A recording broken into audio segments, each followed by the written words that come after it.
With Kamala Harris doing the worst for a Democrat in the 21st century, many are asking whether this is the end for the Democratic Party.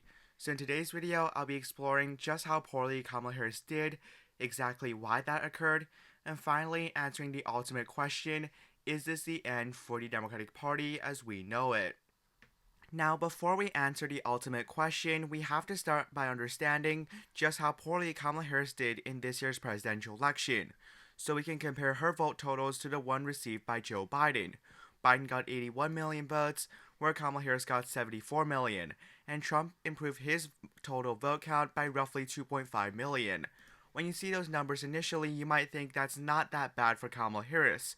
It's only about a 5% difference between her final total as well as Joe Biden's total. She only lost about 3%, while Trump gained about 2%.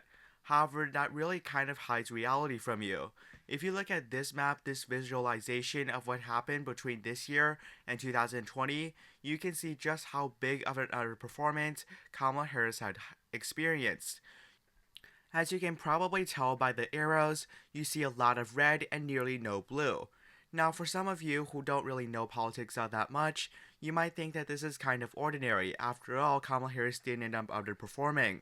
However, this is really not. If you look at 2020, where Joe Biden did quite a bit better than Hillary Clinton, I mean, sure, you do see a lot more blue than you see red on this map, especially in New England as well as the West Coast, but you can still see a lot of red in areas like Ohio, Texas, Arkansas, Iowa, Utah, and Idaho. However, in this year's election, you can see that you can barely see any blue on the map. You can see a little bit in Colorado, a little bit in Georgia, and a little bit in some scattering counties, but the overwhelming shift was towards the Republican Party. In fact, if you look at this map, it describes it really well.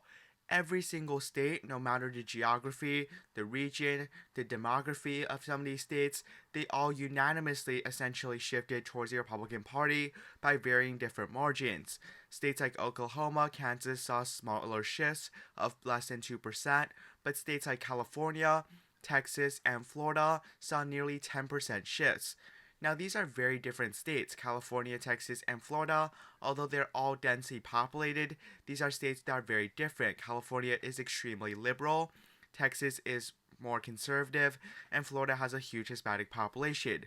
It's not just some of these red states either. You go to New England, Trump did 11.4% better than what he did in 2020.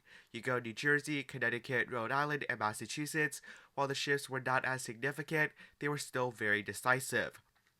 So exactly why did Kamala Harris perform so poorly? Now, to fully understand that question, you can probably write a 500-page essay. However, neither you nor I have the time to do so. So in summary, this photo of Steve Kornacki really sums it up quite well. Trump really drastically overperformed in three demographic groups: Black voters, Hispanic voters, and Asian voters. With Black voters, you see that Donald Trump still had a very large deficit. He was down by a whopping 72% in this presidential election cycle. However, before Trump, in 2012, Romney lost that group of voters by 87%. That is a 15% shift. With Hispanic voters, the shift is even more drastic. Before Trump, the Democratic Party won this group of voters by 44% with Barack Obama. But in this year's presidential election, Democrats only won by single digits, 6%. That is a 38% shift. Now, obviously, Hispanic voters are not as predominant of a group of voters as white voters in the US, of course, but you see that a 38% shift in a group of voters that represent 13% of the US electorate is quite significant. And finally, with Asian voters. Asian voters only make up about 2% of the electorate, but they shifted Republican by 32%. Essentially, these minority voters shifted heavily to Donald Trump, probably because a lot of these voters have conservative values, but generally vote Democratic because Democrats are associated with things like civil rights and things that these minority voters embrace. However, with the rapid development of technology, voters are starting to have a more nuanced perspective about different events. Thus, they're kind of thinking about these policies rather than just tradition, and they're starting to shift towards the Republican Party. And you can expect that shift to continue. You can expect more Black voters probably to turn more Republican because many of these voters are conservative at heart, and you can see Hispanic voters and Asian voters perhaps moving into the Republican group. So now after that discussion, it's time to answer the question, is this the end for the Democratic Party? Well, the answer is probably not. Democrats still have a fighting chance in presidential elections. That being said, their map is now a lot tougher. Before this election, Democrats were looking at the future very optimistically. Democrats thought that they had a realistic shot of winning Texas, that they still had a realistic chance of winning Florida, and that the Rust Belt was still definitely still in their favor. And additionally, states like Georgia, that could flip to the Democratic Party. States like Arizona could eventually be locked to the Democratic Party. States like North Carolina could be pretty good for Democrats, and they were looking at a floor of about 300 electoral college votes. However, this election really, I think, brought Democrats to reality land. It's not going to be very simple for Democrats in the coming decades or so. If Democrats don't moderate their positions, it's going to be a bloodbath for many Democrats. You look at the actual electoral college map after this election. States like Florida are not in play for the Democratic Party. You saw that Trump was able to win that state by roughly 13% in 2024. We look at Texas. Trump won the state by 14%, despite polling suggesting the race was going to be around 5% between Donald Trump and Kamala Harris. You see some other things, right? States like North Carolina and Georgia are not realistically going for the Democratic Party with absolute certainty. In fact, they're still tilting towards the Republican Party, especially North Carolina. And Arizona was absolutely brutal for the Democratic Party. You look at the state of Arizona. Trump won the state by 5.5%. This was the state that voted for Joe Biden, and the state that shifted significantly towards the Democratic Party. People are looking at this outcome in the state of Arizona and saying that this was going to go blue for the next few decades or so, perhaps longer. Not anymore. You saw Trump was able to do really, really well in Arizona, winning the state by almost 200,000 votes.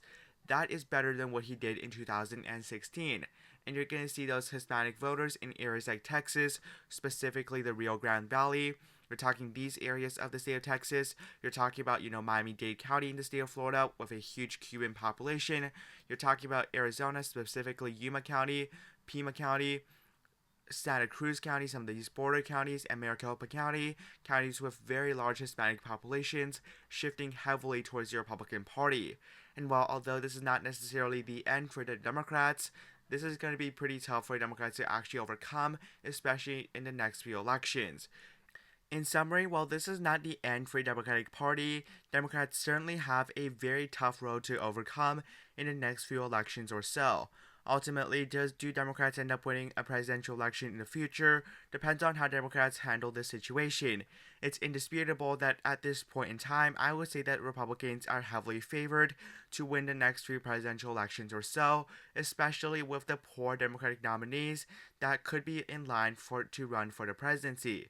Anyways, thank you for watching today's video. Be sure to like and subscribe to my YouTube channel for more analysis on future elections and predictions. Thank you so much for watching. Have a nice day. Goodbye.